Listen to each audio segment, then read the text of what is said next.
రాజకీయాల్లోనైనా నిజ జీవితంలోనైనా కాలము కొట్టే ప్రతి దెబ్బకు నిజంగా మనం బాధ్యులమే. తప్పు చేస్తే ఆ కర్మ వదలదు అంటారు.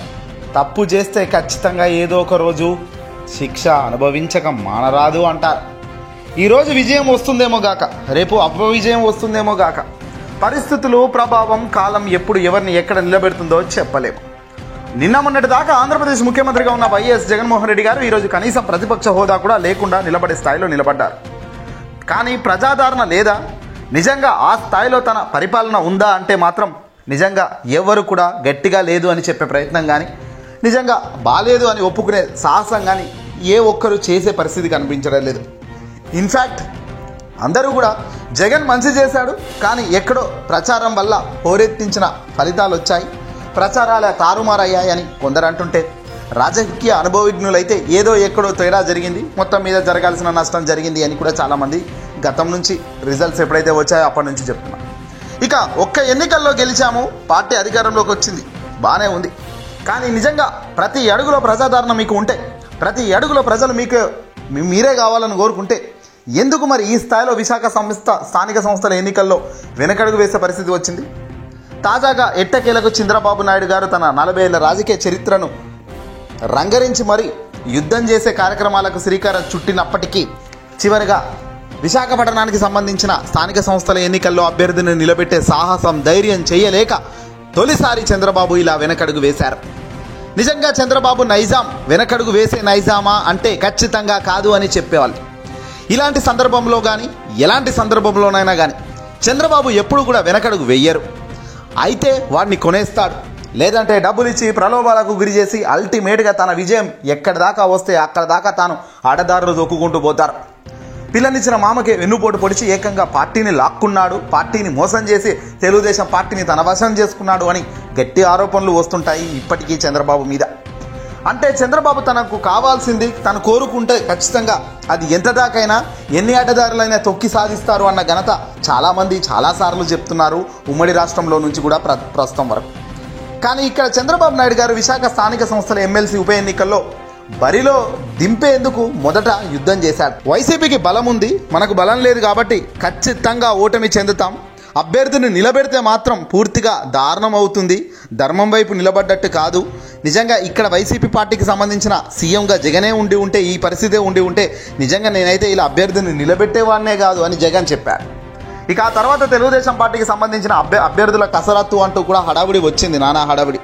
కానీ ఫైనల్గా దగ్గరికి వచ్చేసరికి అధికారిని ఎవరిని కూడా అభ్యర్థిగా నిలబెట్టకుండా ఆ పోటీ నుంచే టీడీపీ తప్పుకోవడం జరిగింది. బలం లేకపోవడం, బలగానికి ఇష్టం లేకపోవడంతో పోటీలో ఉంటే చిత్తుగా ఓడిపోవడం తప్పదని పార్టీ పెద్దలు చెప్పడం జరిగింది. అయినా చంద్రబాబు తన కుయక్తు రాజకీయాలపై ఆశలు పెట్టుకున్నారు. చివరికి సామ దాన భేద దండోపాయాలను అన్నిటినీ ఉపయోగించారు. డబ్బులతో అయినా ఓట్లను కొనాలని చివరి నిమిషం వరకు చూశారు, చేయాల్సిన ప్రయత్నాలు చేశారు. ఎమ్మెల్యేలు, ఎంపీల్లో కించెత్తైన నమ్మకం లేకపోవడంతో కూటమి అల్టిమేట్గా చేతులెత్తేసి తోక ముడిచింది. దీంతో ఎన్ని ఇబ్బందులకు గురి చేసిన వైఎస్ఆర్సీపీ క్యాడర్ చెక్కు చెదరకపోవడంతో ఆ పార్టీ ఖాతాలో ఉత్తరాంధ్ర ఎమ్మెల్సీ సీటు ఖరారైంది, చేరింది. తాజాగా బొత్స సత్యనారాయణ గారి విజయం లాంఛనంగా మారింది. ఇది అసలు ప్రజా తీర్పు, ఇది అసలు నిజాయితీ గెలుపు. ఈ స్థాయిలో మంచి చేస్తే ఎక్కడైనా ఎప్పుడైనా ఏదో రూపంలో దేవుడు మనల్ని గెలిపిస్తూనే ఉంటాడు అనే దానికి ఇంతకన్నా ఉదాహరణ ఏంటి బాస్?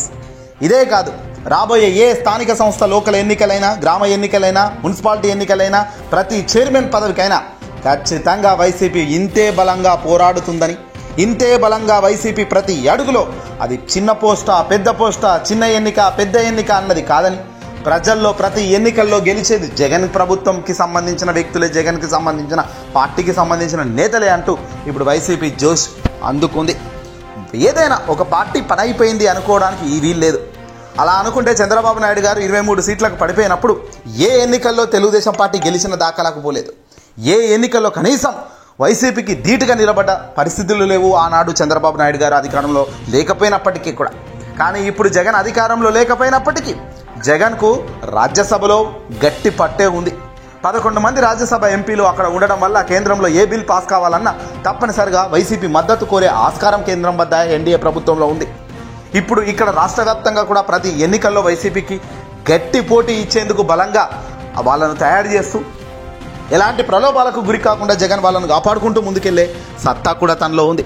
ముందే జగన్ చెప్పాడు, ఏదైనా ధర్మం, నీతి, నిజాయితీతో, విలువలు, విశ్వసనీయతతో రాజకీయాలు చేస్తే ఆ రాజకీయాలకు విలువ ఉంటుందని.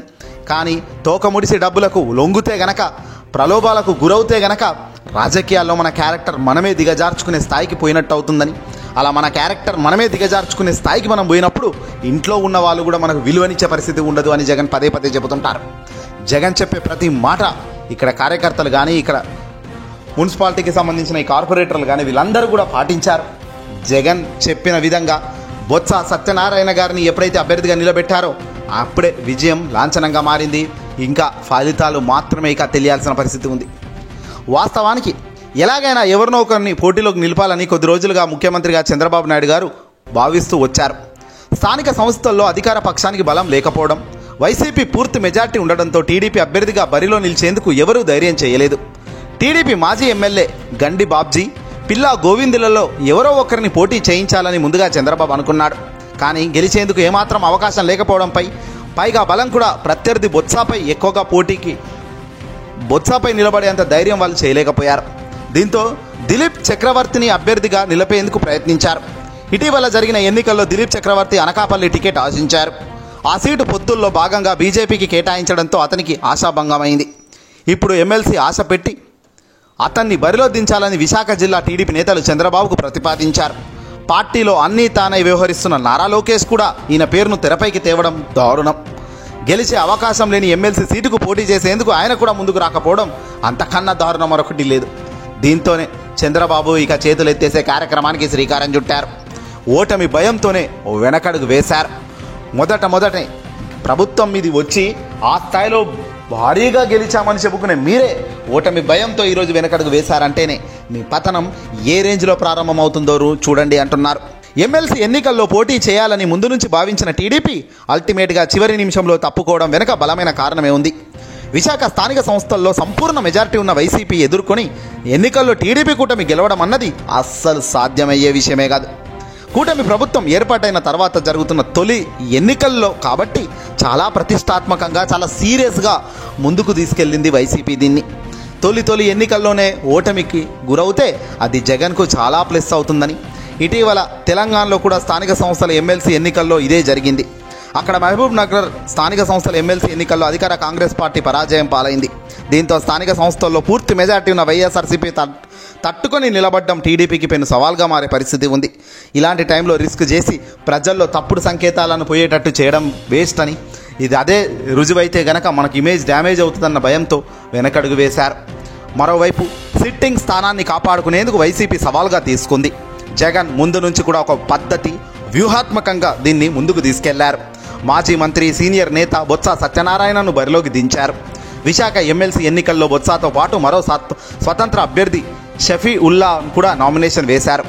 గడువులోగా ఈయన నామినేషన్ ఉపసంహరించుకుంటే పోలింగ్ లేకుండానే బొత్సను విజేతగా ప్రకటించే అవకాశం ఉంది. ఒకవేళ పోటీ జరిగిన బొత్స ఎన్నిక లాంఛనమే. ఏది జరిగినా అనుకున్న లక్ష్యం వైపు బలంగా నిబద్ధత, నిజాయితీ అనే పదాలను పట్టుకొని ముందుకు అడుగులు వేస్తే బహుశా కొన్నిసార్లు ఫెయిల్ కావచ్చు, కొన్నిసార్లు దారుణమైన అపవిజయాలను చూడవచ్చేమో. కానీ చివరిగా అల్టిమేట్గా మన క్యారెక్టర్ను మనం పోగొట్టుకున్న వాళ్ళం కాదు, గొప్ప స్థాయిలో మనం నిలబడతాము, చరిత్రలో ఎగ్జాంపుల్గా నిలబడతాం అనే దానికి ఇంతకన్నా ఉదాహరణ అవసరం లేదంటున్నారు. ఈ వీడియోని అసలు లైక్ కొట్టండి, షేర్ చేయండి. నిజాయితీతో కూడిన ఏ పనైనా ఎప్పటికైనా గెలుస్తుందన్న దానికి ఉదాహరణలు ఎన్నో రాబోయే కాలంలో మనమే డిస్కస్ చేస్తాం.